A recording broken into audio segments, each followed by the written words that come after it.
இன்றைக்கி ஷீலு கிச்சன் குஸ்கா பண்ணி காமிக்க போகிறேன். வாங்க எப்படி பண்ணலான்னு பார்க்கலாம்.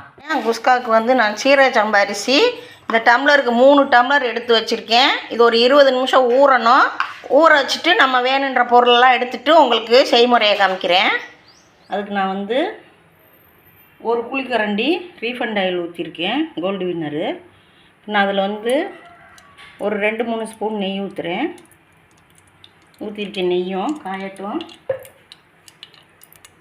இப்போ காஞ்சிருச்சு. நல்லா பட்டை, ஏலக்காய், கிராம்பு, பிரியாணி இலை போட்டிருக்கேன்.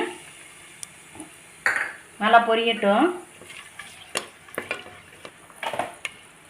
இல்லை நான் ஒரு 5 பச்சை மிளகா போடுறேன். முழுசா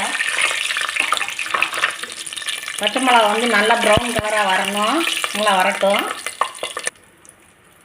பச்சை மிளகா இந்த அளவுக்கு பொரியணும், ப்ரௌன் கலராக. அப்போ தான் நல்லா குஸ்கா வந்து கலரும் கொடுக்கும், வாசமும் இருக்கும் நமக்கு. அடுத்து நான் சின்ன வெங்காயம் ஒரு 150 கிராம் பொடியை நறுக்கி வச்சுருக்கேன்.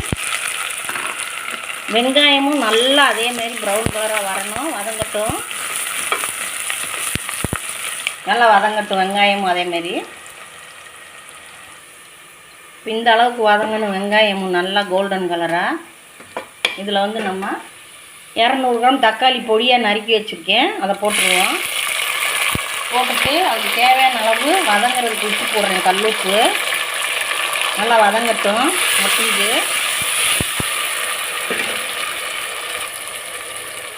நான் 2 ஸ்பூனு இஞ்சி பூண்டு பேஸ்ட்டு போடுறேன். அதோட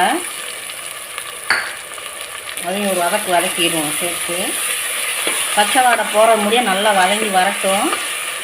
இப்போ தக்காளி நல்லா வதங்கிருச்சு. இதில் வந்து புதினா மல்லி ஒரு கைப்பிடிப்பை போட்டுக்கிடுவோம். நல்லா வதக்கிடுவோம். அதையும் சேர்த்து நல்லா வதங்கட்டும். அடுத்து நம்ம மிளகா பொடி, காஷ்மீர் சில்லி பொடி வந்து 1 ஸ்பூன் எடுத்திருக்கேன், டேபிள் ஸ்பூனுக்கு. அதையும் போட்டுடலாம். நல்லா வதங்கட்டும். மிளகா வாடை போட்டோம்.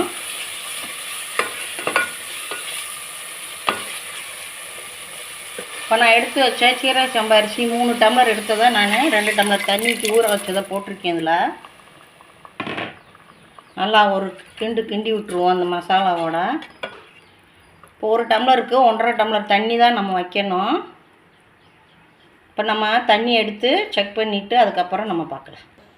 இப்போ அரிசி தண்ணியெல்லாம் கரெக்டாக ஊற்றி வச்சுருக்கேன். இதுக்கு தேவையான அளவு இப்போ நம்ம உப்பு போட்டுருவோம்.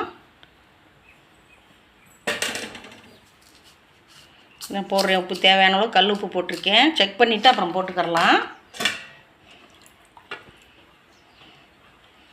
நல்லா ஒரு கிண்டி விட்டுட்டு ஒரு கொதி வரட்டும். இப்போ நான் வந்து ஒரு ஸ்பூன் கரம் மசாலா பொடி போடுறேன். குஸ்கா வந்து ரொம்ப வாசமாக இருக்கும். ஒரு கிண்டி விட்டுருங்க.